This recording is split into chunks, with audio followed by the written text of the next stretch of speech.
Budget में आम के लिए रिलीफ क्या है? क्या पेट्रोल और गाड़ियां सस्ती होने जा रही हैं? अब हर पाकिस्तानी कितने का मकरूज? बजट ने महंगाई के जिन को बोतल से निकाल दिया। पेट्रोल डीजल की 1 लीटर पर कितना टैक्स? बिजली और गैस मजीद महंगी होगी? या अपने इक्तसादी सर्वे में हुकूमत खुद एतराफ कर रही है कि पाकिस्तान का हर फर्द 2,80,000 रुपए का मकरूज है। वजीर खजाना ने नाकामी का एतराफ क्यों किया?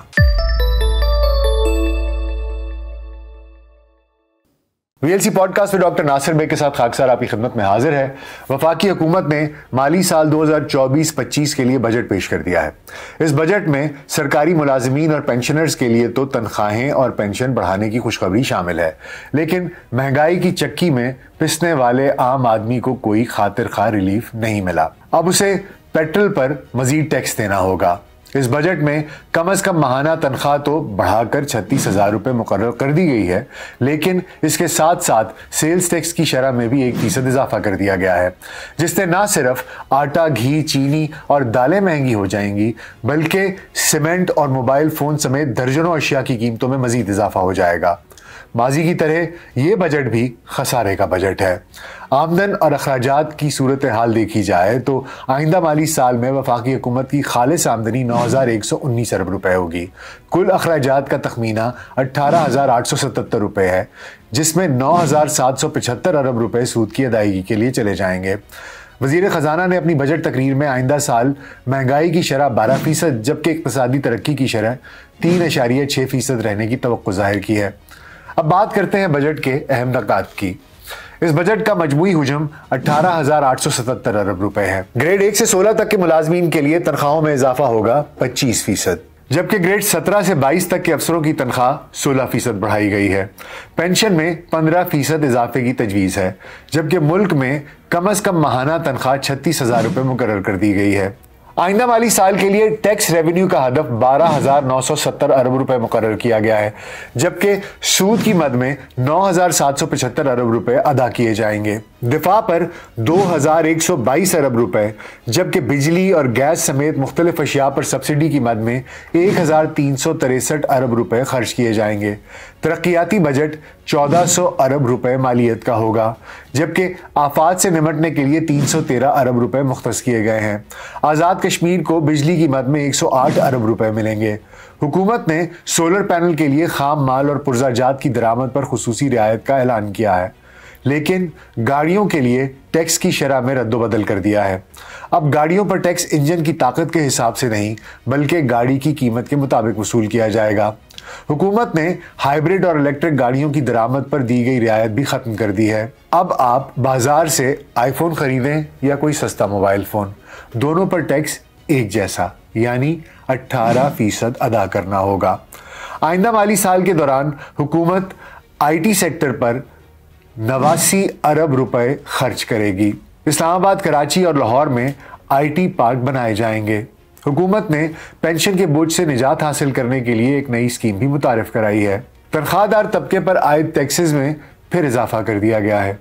हुकूमत ने 50,000 तनख्वाह लेने वालों को तो टैक्स से मुस्तस्ना करार दिया है, लेकिन 1 लाख रुपए तनख्वाह पर अब 2,500 टैक्स वसूल किया जाएगा। पेट्रोलियम मसनूआत पर आयद लेवीज में भी 20 रुपए फी लीटर इजाफा कर दिया गया है। अब 1 लीटर पेट्रोल या डीजल पर हुकूमत 80 रुपए लेवी वसूल करेगी, जो पहले 60 रुपए फी लीटर थी। हुकूमत ने सेहत के लिए 27 अरब, जबकि तालीम के लिए 66 अरब 31 करोड़ रुपए मुख्तस किए हैं। जाली और स्मगल शुदा सिगरेट फरोख्त करने पर सजा और जुर्माने के अलावा अब दुकान भी सील कर दी जाएगी। बेनजीर इनकम सपोर्ट प्रोग्राम की रकम 27% इजाफे के साथ 593 अरब रुपए कर दी गई है। इस बजट में अखराजात को कंट्रोल करने के लिए ग्रेड 1 से 16 तक की तमाम असामियां खत्म करने की तजवीज़ भी शामिल है। ये तो था बजट का मुख्तसर सा जायजा। अब बात करते हैं हम इक्तिसादी सर्वे की, जो वजीर खजाना ने बजट से एक रोज कबल कौम के सामने पेश किया। इस रिपोर्ट कार्ड में जहां हुकूमत ने मुआशी अशारिये बेहतरी की जानिब गामजन दिखाए, वहीं मुल्क को डिफॉल्ट से बचाने का क्रेडिट भी लिया है। माली साल 22 और 23 में करंट अकाउंट खसारा कम होकर 1% रह गया, जबकि माली साल 23 और 24 में करंट अकाउंट खसारा 0.5% रहा। महंगाई का जिक्र किया जाए तो माली साल 21 और 22 में महंगाई की शरह 8% थी। साल 22 और 23 में ये 11.5% रही, जबकि माली साल 23-24 में महंगाई का तनासुब 21% तक रिकॉर्ड किया गया। तजारती खसारे को देखा जाए तो साल 2021 और 22 में तजारती खसारा था 10.4%, साल 22 और 23 में ये 7.3%, जबकि माली साल 23-24 में ये 4.2% रहा। अब अगर टैक्स वसूलियों की बात की जाए तो माली साल 2021 और 22 में टैक्स वसूली का हदफ था 6050 अरब। अगले साल यानी 22 और 23 को यह हदफ बढ़कर 7470 अरब रुपए, जबकि साल 23-24 में टैक्स वसूली का हदफ बढ़कर 9415 अरब रुपए कर दिया गया। इक्तसादी सर्वे के मुताबिक पाकिस्तान का मालियाती खसारा माली साल 2021-22 में टोटल जीडीपी का 7.9% था। साल 2022-23 में यह 3.6%, जबकि माली साल 23-24 में 3.7% रहा। ये तो था कौमी इक्तसादी सर्वे का एक मुख्तसर सा जायजा। मौजूदा हुकूमत का दावा है कि उन्होंने डिफॉल्ट के दहाने पर खड़े पाकिस्तान को दिवालियापन से बचा लिया, लेकिन हकीकी सूरत हाल ये है कि खतरा बदस्तूर मौजूद है। IMF के स्टैंड बाय अरेंजमेंट की वजह से हम वक्ती तौर पर तो डिफॉल्ट से बच गए, लेकिन अभी तक हम अपनी मईशत को जदीद बुनियादों पर उस्तवार करने में बुरी तरह नाकाम साबित हुए हैं, और ये नाकामी हमें किसी भी वक्त एक अंधी खाई में धकेल सकती है। वजीर खजाना औरंगजेब ने ओहदा संभालते ही FPR को डिजिटाइज करने का ऐलान किया था, तो क्या इस ऐलान पर अमल दरामद हुआ? जवाब है नहीं। वजीर खजाना अपनी इस नाकामी का एतराफ़ तो कर रहे हैं, लेकिन उन्होंने IMF को यह यकीन दहानी भी कराई थी कि ज़राअत, सर्विसेज सेक्टर और रियल एस्टेट सेक्टर को टैक्स नेट में लाया जाएगा। तो क्या ऐसा हुआ? जवाब है नहीं। हुकूमत ने होलसेलर्स और रिटेलर्स पर टैक्स आयद करने के दावे किए, लेकिन अमली तौर पर क्या हुआ? एक ताजर दोस्त स्कीम आई जिसके तहत हुकूमत ताजरों को टैक्स देने पर आमादा करने की नाकाम कोशिश कर रही है। मुल्क में टैक्स वसूली का गैर हकीकी और गैर मुनसिफाना निज़ाम बदस्तूर राइज है, और मौजूदा हुकूमत ने भी पुराने और आजमूदा फार्मूले पर अमल दरामद किया है, यानी GST बढ़ाओ, बिजली, तेल और गैस पर टैक्स बढ़ाओ, तनख्वाहदार तबके पर बोझ बढ़ाओ और हुकूमत चलाओ।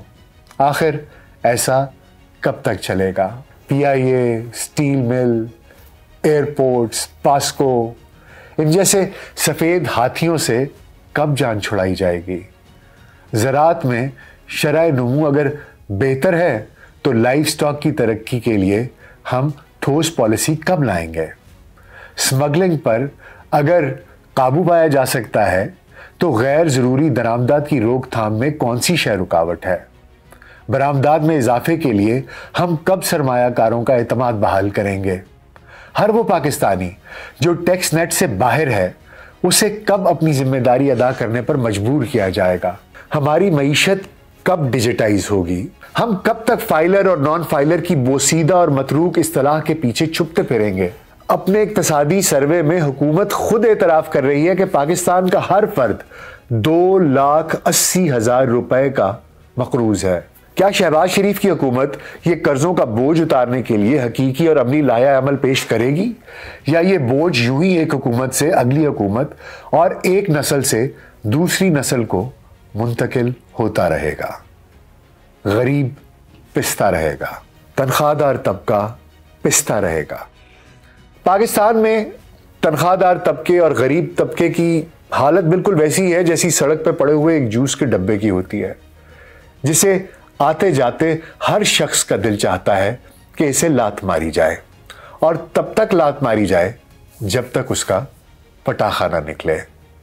हर हुकूमत आती है, लात मारती है, हमारे पटाखे निकाल देती है, या बकौल शख्स से कड़ाके निकाल देती है। मुझे लगता है और कुछ सालों के बाद टैक्स की शरह इतनी बढ़ जाएगी कि तनख्वाहदार तबके की सारी तनख्वाह हुकूमत के पास चली जाया करेगी। वो लोग जो सरमायादार हैं, जिनके पास पैसे हैं, चाहे वो सनतकार हों, चाहे वो ज़राअत के पेशे से हों, ज़िमींदार हों या रियल्टर्स हों जो कि रियल स्टेट से डील करते हैं, इन सब लोगों को कब टैक्स के नेटवर्क में लेके आया जाएगा? कब तक होलसेलर्स, रिटेलर्स, वो तमाम लोग जो वाकई में इस मुल्क में पैसा कमा रहे हैं, वो टैक्स से छुपते फिरेंगे? और हमारी हुकूमतें आसान रास्ता ढूंढते हुए बिजली, पानी, गैस, पेट्रोल, हर वो चीज जो कि एक गरीब आदमी इस्तेमाल करता है उसको टैक्स करती रहेंगी। इसमें ऐसी क्या मुश्किलात दरपेश हैं? अगर आप फैसला कर लें कि आपने ये करना है, स्मगलिंग बंद करनी है, डिजिटाइजेशन करनी है, तमाम लोगों को टैक्स नेटवर्क के अंदर लेके आना है, तो पाकिस्तान की हुकूमत के लिए ये कोई मुश्किल काम नहीं है। You can always do it if there is a will. लेकिन मुश्किल फैसले कोई करना नहीं चाहता।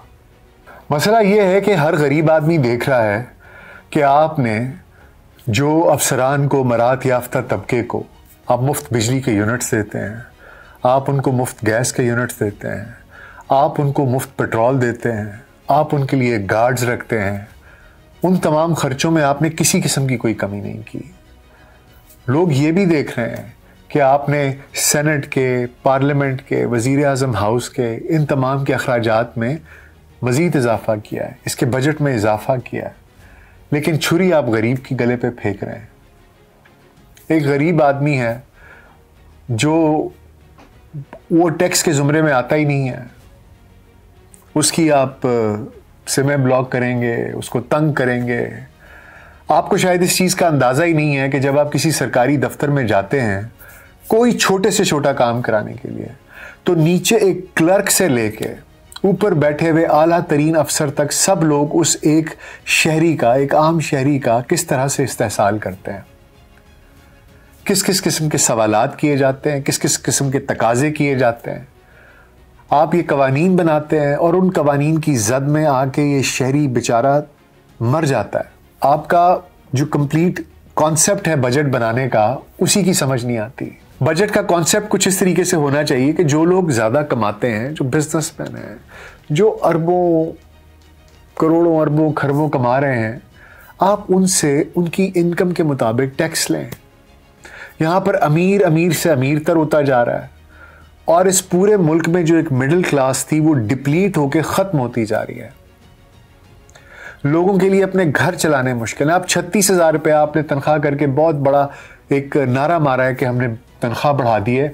आपको इस चीज़ का इदराक भी है कि 36,000 रुपये में अगर एक इंसान ने ज़िंदगी गुजारनी हो, जिसके एक बच्चा या दो बच्चे हों, उसके पास अपना घर ना हो, उसने किराया भी देना है, उसने खाना पीना भी करना है, उसने कहीं आना जाना भी करना है, उसने अपनी बीमारी का भी कोई मामला देखना है, उसने अपने बच्चों के स्कूल की फ़ीसें देखनी है। आपका ख्याल है 36,000 रुपये में ये सब कुछ हो सकता है? वज़ीर ख़जाना साहब, आपसे दरख्वास्त करता हूँ, आप एक 36,000 रुपये में गरीब आदमी का भी बजट बना के साथ दे दें कि वो 36,000 रुपये में कैसे गुजारा करेगा। आपका ये budget, it is a complete I wash. आपने सिर्फ और सिर्फ गरीब के ऊपर जुल्म किया है और आप लोग जुल्म पे जुल्म करते आ रहे हैं, करते आ रहे हैं, करते आ रहे हैं और इस जुल्म की कोई इंतहा दिखाई नहीं देती।